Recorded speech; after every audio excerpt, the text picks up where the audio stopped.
In this episode of the Project Management Podcast, we talk about goblins and also about our book, How to Facilitate Productive Project Planning Meetings.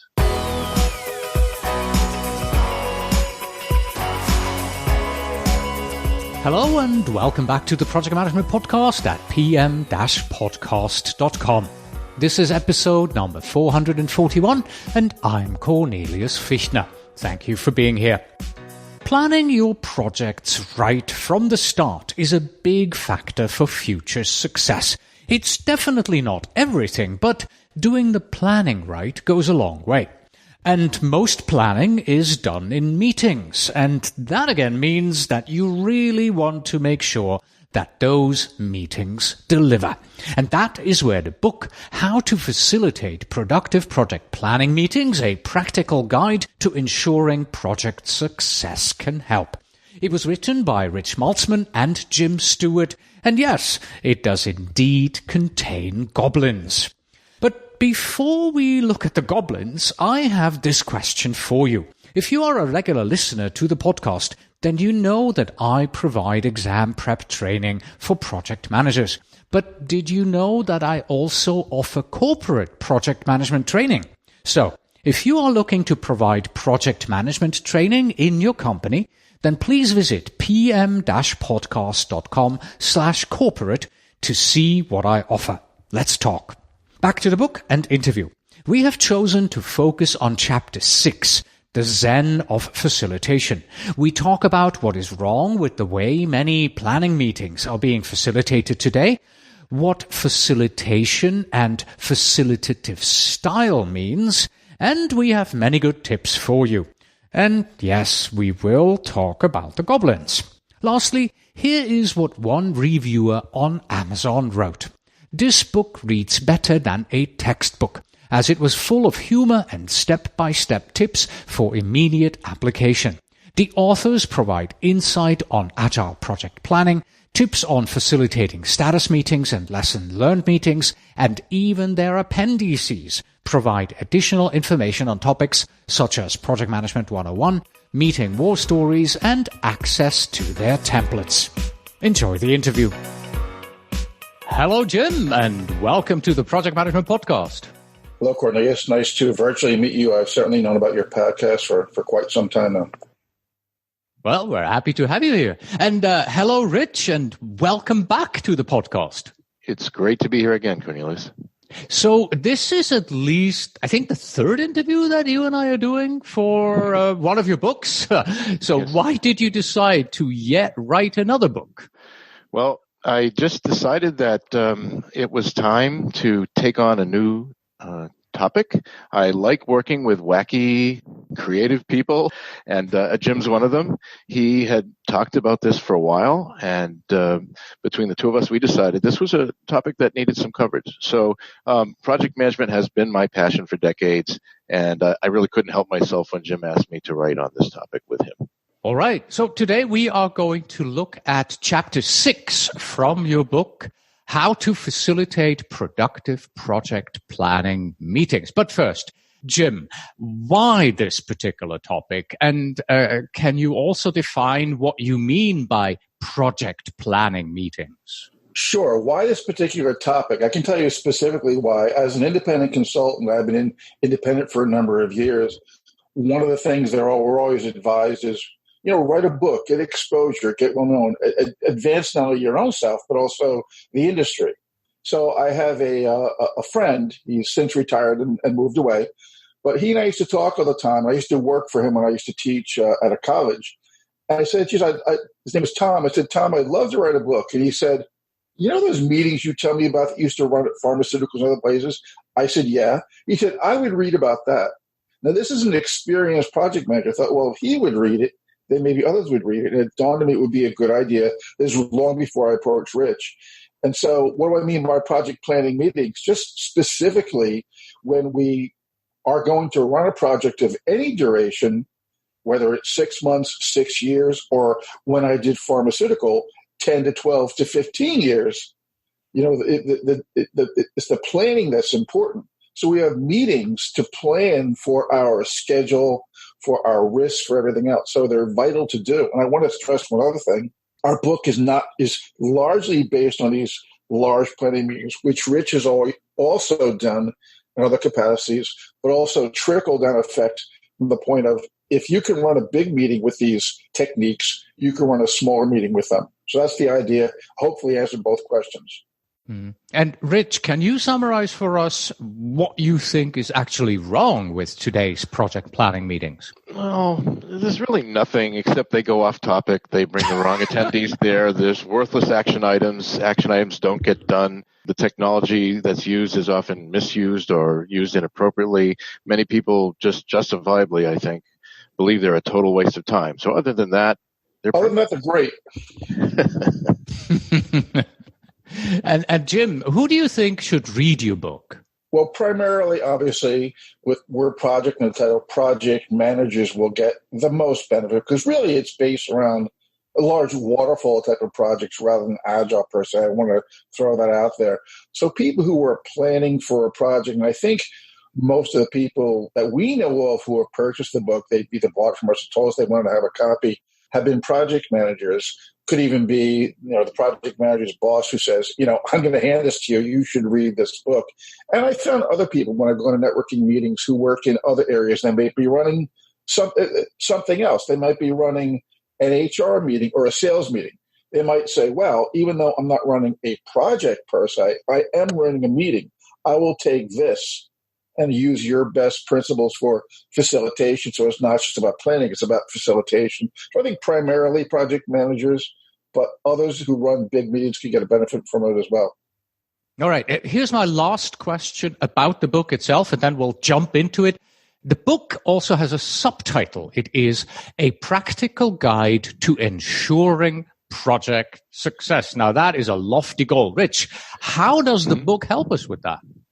Well, think about it. A project I think we all buy into this concept. A project does not succeed unless it's planned properly, right? So we all agree with that concept, but we don't necessarily apply that to our project planning meetings. We're almost the shoemaker's son has no shoes type situation. So we assert in the book that if you don't plan up front, you'll end up planning in a workaround fashion, which means that during the meeting, you'll be running out to get note paper that people need, or make sure that there's food. Well, why not do that up front? Why not make sure that your project as a meeting takes on the same aspects that you want for your project? Also, and Jim is big on this one, the person who's running the project is viewed as capable or not, depending on this first kickoff or large meeting where you're bringing everyone together. If that doesn't go well, if that looks like it's helter-skelter, well then they're going to lose confidence in you as a project manager. So we want to establish a great image of you right up front. Can I add one thing to that, Cornelius? Certainly. The same people who don't necessarily plan their projects will plan their vacations to Europe for 2 weeks to the greatest level of detail known to mankind. But then they come in and plan a 10-year project off the back of an envelope. So let's apply that. And they seem stunned by the idea to plan a project that well. So that's my feeling. Let's do that. Let's do that level of planning. Right. All right. And since you jumped in, Jim, for the rest of the conversation, as promised, we are going to turn our attention to Chapter 6.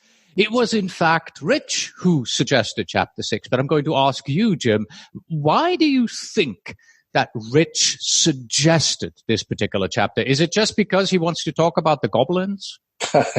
Well, far be it for me to try to get into Rich's head on anything. We're going for about 12 or 15 years, and I've given up on that. But I'm going to step in here and say that it's because facilitation, the ability to facilitate, is key to doing this. Now, Rich just said that the people who are coming to your meeting, if they come to a 2-day meeting and you mess it up, they're going to leave and say, this guy or gal is going to run my project, and he or she can't run a meeting. So this chapter is key, the idea of facilitation, because Rich and I did a talk on this at the Professional Development Day locally last weekend. And we were standing in front of the room, and I said to people in the room, if you can't stand up in front of the room like I'm doing right now and like Rich is doing, and you can't speak to people articulately and lead that room, you have no business doing it. So people should learn how to facilitate and what that means. How do you define facilitation? Okay. I'm actually going to read to you a paragraph from our book. Okay. The Zen of Facilitation, this is the first paragraph. It's defined as make something easier or to help something run more smoothly or effectively. And while the second definition is more to the point, we like the first one too. When you run even a 1-hour meeting, you are facilitating the same thing you were trying to accomplish in your 2-day meeting. You're trying to move the meeting along, make it run more smoothly, limit sidebar conversations, etc. All right. In the book, you also talk about facilitative style. Rich, is there a difference between actually being a facilitator and quote unquote just using a facilitative style? Well, I think project managers have to shift what they're doing in general. One of the things I like to teach is conflict management, and we some of us might be familiar with the assertiveness versus cooperative scale, the Thomas Kilmann scale in dealing with conflict. So here I am being Tina the tangent taker, a little hint of what's coming with goblins. But in that area of conflict management, there's no one best conflict management style. Similarly, there's no one best facilitation style, and a project manager isn't only a facilitator, but to Jim's point, which is very accurate, you do need to take on a facilitative style when you're running a meeting. There are going to be other times when, let's say, someone is just doing something unethical, where you need to speak up and be very directive and not so facilitative. So I would, to your question, say that a project manager needs the skill, needs to adapt that style, and for these meetings in particular, needs to put themselves in the mindset of a facilitator. They don't have to be a facilitator full time. And on, if I may, on the topic of conflict is not necessarily a thing to be avoided. It's inevitable. For example, Rich and I took a better part of a year to write this book. We would be in conflict sometimes. Every time it would happen, Rich would realize where he was wrong. He'd apologize, and we'd move on. Exactly. That's a great philosophy. One section of this chapter is a long list of facilitation tips. In fact, if I remember correctly, most of your chapters, actually, each of them has tips after tips after tips in them. So let's take a look at these tips quickly here, facilitation tips. Jim, what are your top 2 tips from that list? Easy for me to answer this. I'll tell you and then I'll expound on them. Be large and in charge, and don't worry about being liked. My observation, I am no psychologist, although I did study at Boston University. My observation is people don't take command of the meeting. They let others take control. They sit there and let, a tangent taker pull them off, or the bully in the room or whatever, and they're sort of afraid to take charge of their own meeting. And that's part B, which is some of them, I'm not talking about all people, are more worried about being liked than they are about running the meeting. So I don't worry too much. I make sure I'm large and in charge. I'm not trying to be disliked or be a jerk. Make sure they understand that I'm the guy. I'm in front of the room. I'm running this. I have certain things I got to get to. Sorry, Fred, Bob, Mary, you have to move on. We'll talk about that offline. So to summarize, be large and in charge. Don't worry about being liked. You're not getting paid to be liked. All right. And Rich, what about you? Well, first of all, I agree with Jim. He doesn't really try hard to be liked. No.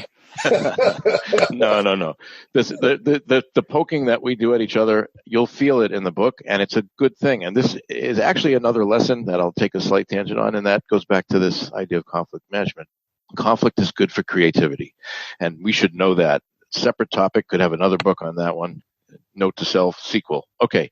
Anyway, as far as the 2 top topics for me and the tips that we have in the book for facilitation, mine are begin with the end in mind. This goes back to our friend Stephen Covey. So you should have, what are you wanting to walk away from this meeting with, and make that present to the audience. Make sure they know that we haven't achieved success in this meeting unless we walk away with a decision on this, a plan for that, an assignment for this. A model for that, whatever those deliverables are, keep them ever present in the eye of the audience. And number 2, and this ties in with my alleged consistent apologies, admit that you don't know everything, being self-aware. And if you don't know anything about a particular topic, you should have already planned to have a technical deputy or other expert there at your side to support you. The worst thing you can do is start making things up. So again, you're a facilitator doesn't mean you need to know everything. Project managers sometimes take on that attitude that I'm in charge, I'm the project manager, I have to do everything, know everything. Not true. You need to know how to run the meeting. You need to know how to inspire people and get work done. That's where your expertise is. If you don't know something about a technical aspect, for example, seek help. All right. And now that we're done with the tips, we're moving on to goblins. Yes, goblins again. Rich, why are we having to talk about goblins? Well, it just seemed like an easy way to visualize and embody the way that some people act sometimes. Not everyone is always the same goblin, and not everyone is even a goblin. But I know I've caught myself, even just a few seconds ago in this very interview, being one of these goblins. The question is, could I notice that about myself and control it? And if not, could the facilitator notice this? So what is a goblin? It's basically a caricature of a behavior.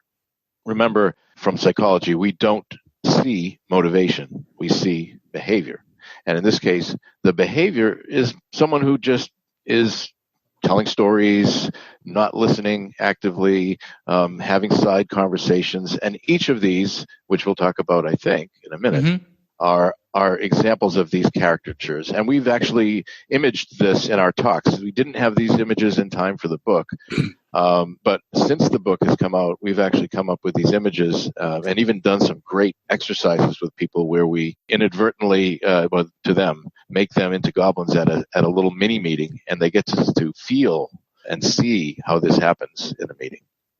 Yeah. All right. So there are 6, I believe. The flow goblin, the garrulous goblin, the tangent goblin, the bully goblin, the naysayer goblin, and the chatty goblin. Must be named right after Rich, I believe. So let's take a look at these in turn. And would you then describe, who each of these goblins is and how I, as a facilitator, can help them to be productive as part of our project planning meeting? So why don't we start with you, Jim? Do you want to take the flow goblin? Actually, can I suggest something?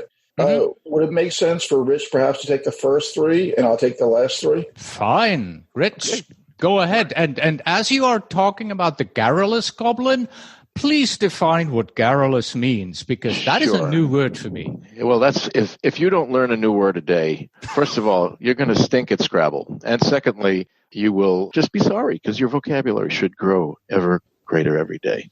So the flow goblin, and we named these all, and I hope I remember them all, but the flow goblin was easy to remember because we called her Flo.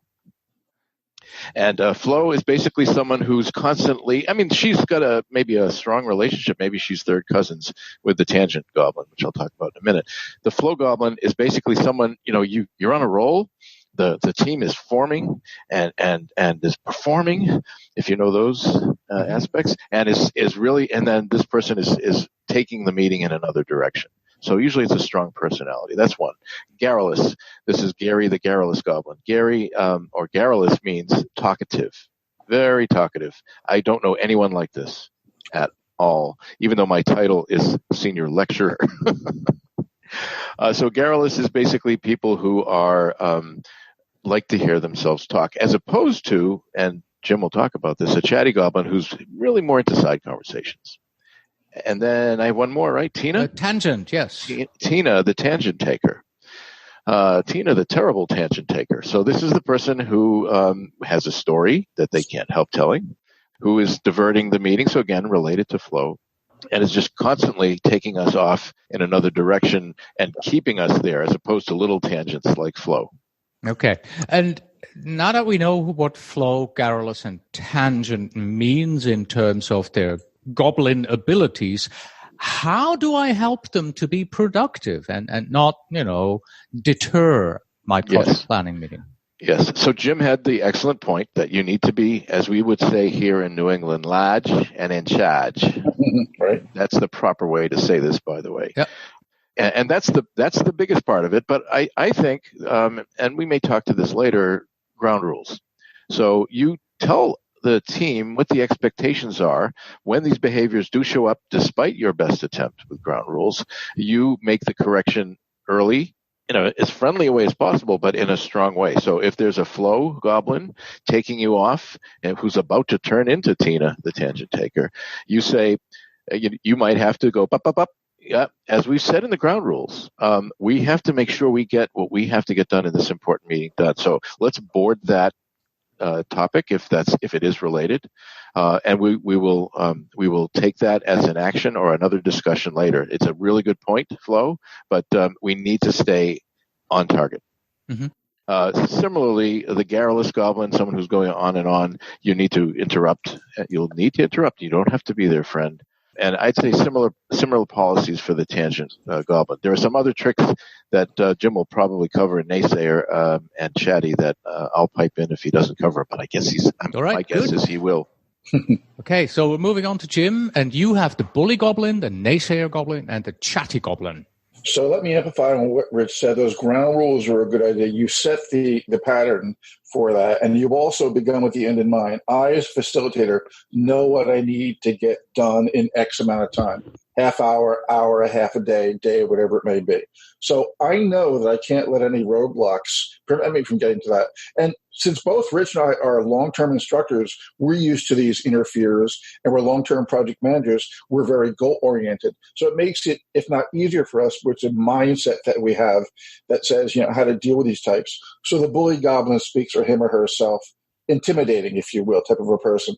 And so going in, I might, if I'm an outside facilitator, I might ask the sponsor, got to have a sponsor, okay, where are the goblins? I might not use that word, but that might resonate with them.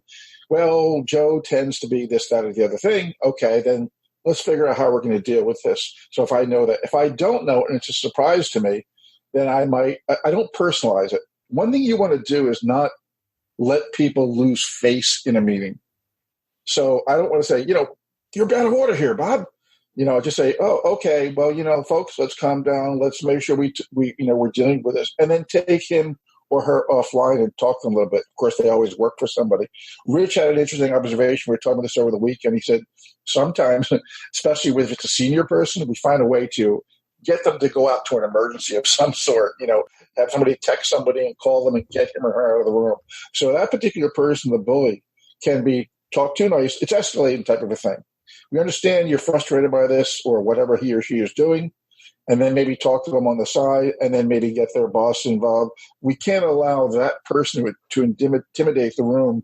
And part of that large and in charge means the people in the room will respect the fact more that you took care of this problem. The person has some grievance, so we don't know what it is, and it can't derail us.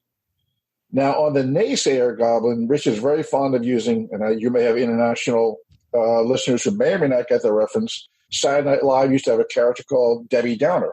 No matter what anybody said, she would always come up with the thing that would derail the conversation. I actually disagree with that, Jim. I totally disagree with that. There we go. Hold there for a minute. So there it is. Exactly. So there it is. And it's sort of, okay. And here's the thing. Back on that respectful thing, instead of saying, oh, here she goes again, or here he goes again, maybe sometimes they are saying something. Maybe 9 times out of 10, they're just whining about something. Maybe one time when they say, this has never worked before, maybe you should listen to them. I went into a site where they wanted to do a project management office, and somebody called me aside and said, this third time we're trying it. Oh, we'll be fine. Of course, it lasted as long as I was there. So I think you listen to these people. And the chatty person, to Rich's point, the garrulous person talks a lot, maybe some triviality, where the chatty goblin is a side conversation person. And one of the things that Rich and I do in class, and you can do in a meeting, is walk right up next to these people. Literally stand next to them while they're talking and say, can I join this conversation? Whatever you need to say to bring that back in. Usually just your presence, right? I call this macro body language, and I learned this actually from my daughter, who's a middle school teacher. And sometimes these goblins are actually acting a lot like middle school kids. And she just walks over to, if the two people are pairwise having a conversation, she'll just walk over to them and don't say a thing, just be present, and they quiet down and they get the message. Right. I have one other comment about naysayers. I think it's kind of important. And that is, your naysayers, what are they doing? Think about it from a risk perspective. They are your risk. They're your threat identifiers. True. So what you want to do is, if they're saying this will never work, and we heard this before, it didn't work, what they're doing is identifying threats, negative risks. So to say, hey, thank you very much, Nancy, or whatever the naysayer's name is, we call her Nancy. This is going to be really important when we get to risk identification. So please keep these thoughts all together for that section of the meeting. Right. All right. Have we already talked about the chatty goblin? We did. I mentioned that as far as he or she was the person similar to the garrulous. The garrulous I look at as more of a somebody who talks about a lot of trivia, and as Rich defined it, the chatty goblin was somebody who maybe took side conversations, if you will. And that's when I started to talk about approaching him or her. Right. Would it be fair to say that the bottom line of all of this is not we're having fun with goblins here, but we're trying to understand the characteristics of the humans who are attending our project planning meetings so that we can prepare how do we deal with, the tangent, the bully, the naysayers in order to keep our project planning meeting going into the direction that we want. Exactly. I have an answer for that, and then I'll turn to Rich on it. Rich and I know a woman that we used to work for who was actually the woman that brought me into a lot of those pharmaceutical meetings. She was also an expert at a thing called an Enneagram, E-N-N-E-A-gram, I believe it is. If you take an Enneagram, it gives you a number that defines your personality with a secondary number. She would turn to me and say, he's a 1, he's a 3. Now, don't expect me to ask me to answer what those mean, but she knows this guy is a 1 and how to deal with him. This guy is a 4 and how to deal with him. You see, she was very good at that. She was the person from whom I learned a fair amount of facilitation. So I just wanted to say that in line with your question. Mm-hmm. Let me stick a little neuroscience in here at you, which I'm just a novice. At which I'm just a novice, but I think some of these fundamentals do work. And that is, if you are aware of these behaviors in advance and you have some wherewithal to deal with them in a planned and intelligent way, you're not using your amygdala, which is the part of the brain that's going to respond in a flight or fight fashion. So if Nancy's acting up and saying that'll never work and that'll never work, your reptilian brain, your amygdala might go, enough, Nancy. Right. Whereas if you realize that she's really just behaving in such a way that she's identifying threat, you can say, this is good, this is really good stuff, Nancy. So you're doing more human response than a reptilian response, and you're using the thinking part of the processing part of your brain to avoid what could be a confrontation. Right. Mm-hmm. All right. So the title of this chapter is The Zen of Facilitation. How does all of what we talked about so far lead me to the Zen of Facilitation, as the chapter title promises? Well, let me address that because I came up with the title. Let me start with a brief story. Spotify, you're all familiar with, the thing that you can, which I've sort of been turning Rich on to, and I listen to quite a bit, is that service that provides us with great music, unlimited music. How did Spotify get its name? From what I read, the two guys that were working on it, I think they're Swedish, I'm not sure. We're in two different rooms, yelling names back and forth. And one guy said something. The other guy said, Spotify. I guess I didn't say that. He said, yeah, but I like it. Think about it. Spotify means nothing. They just liked it. So one day as we were running the chapter of facilitation, I wrote down the Zen of Facilitation. And Rich liked it, and we went with it. So it was kind of a bit of a joke. But here's the definition. It's a state of calm attentiveness in which one's actions are guided by intuition rather than by conscious effort. For example, the Zen of gardening, you become one with the plants, lost in the rhythm of the task at hand. Now, I am not going to romanticize this by saying it's truly Zen-like. I think it's kind of a bit of a joke in a sort of a sense. And if we name the entire book that, like the Zen and the Art of Motorcycle Maintenance, we'd be way off track. But I think there is a zone that you get into, that calm attentiveness. And that goes back to the intuition. You read the room and you feel the room, what's going on. To Richard's point about staying cool, or he may have said that, or I'm saying it, you don't let somebody else anger you. And one of my tips later will be stay cool. So you're staying cool, you're calm, you're attentive, you're guided by intuition a certain amount. So we're sort of backed into something. And that's the idea behind the Zen of Facilitation. I wish we had said more about it in the chapter as I looked at it, but so be it. It seems to me, and I think one of you alluded to this earlier on, that everything we talked about today is really applicable to all kinds of meetings and not just to project planning meetings? Or is there a difference? Who wants to take that one on? Rich does. Oh, yeah, I do. That was an embedded command. Retrospectively, the book title is very focused because we really did mean to make a difference. You don't make a fortune writing books, except after this interview, thousands and thousands of people will buy the book. Anyway, you write the book because you have something to say and because you think you can make a difference, at least for this type of book. So I agree with you, Cornelius. I think that the principles apply to both. We've focused on this, but even threaded through the book, we say you can apply these to a small status meeting as well. In fact, we actually have chapters on how to apply this to a status meeting, a regularly occurring meeting, as opposed to a massive 2-day in-person meeting where, in Jim's case, they were kicking off a new pharmaceutical. In my case, we were planning the deployment of a large intercontinental fiber optic network, both of which are not your typical 10-minute meetings. And I might say Rich was also involved in the Olympics, at least. But I want to add to what he said, which is what surprised us about this book is how much interest there was.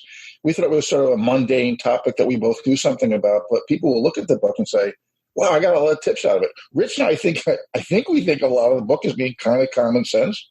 But then people say, oh, yeah, Large and in charge. I should do that. So that surprised me. So I throw that in there. Before I move on to my final question for you, let me just make a short announcement here, a little bit of self-promotion, because, Jim, you mentioned Spotify. For those of our listeners who don't know, the Project Management Podcast is on Spotify. So if you have Spotify and you would prefer hearing my voice coming out of Spotify, then search for the Project Management Podcast on Spotify and click that little subscribe button right there. And going forward, you can listen to us on Spotify. So to close our interview, would each of you please give us a couple of final tips or recommendations on what our listeners can do today or tomorrow on their projects in order to have better project planning meetings? Rich, why don't you go first? Sure. Mine would be a pretty simple one, and it's one of those things that seems obvious, but you just need to put yourself in the right mindset. Take an audience view. Sometimes this actually means sitting down in the physical seating area where your attendees are sitting. The room might appear or sound different. I teach a lot. I've noticed sometimes I have students give presentations. I sit down somewhere in the middle of the room and there's a fan above me. I didn't notice that was actually distracting. So take an audience viewpoint. It's a visual term, but it's meant to cover all the senses. What's going to annoy them? Sitting there in the audience, what is it about a meeting like this that would make it compelling to attend or distasteful to attend? So take on an audience view. The second one, take extra time to prepare and circulate one particular thing. The agenda. You have one, right? So take some extra time, prepare that agenda, look at it yourself again. Blend that with the earlier thing and take an audience view. Is this a meaningful agenda? Is it short enough? I mean, if you're dealing with a 12-page agenda, people are going to just say, I'm not going to this meeting. They're covering it's too broad.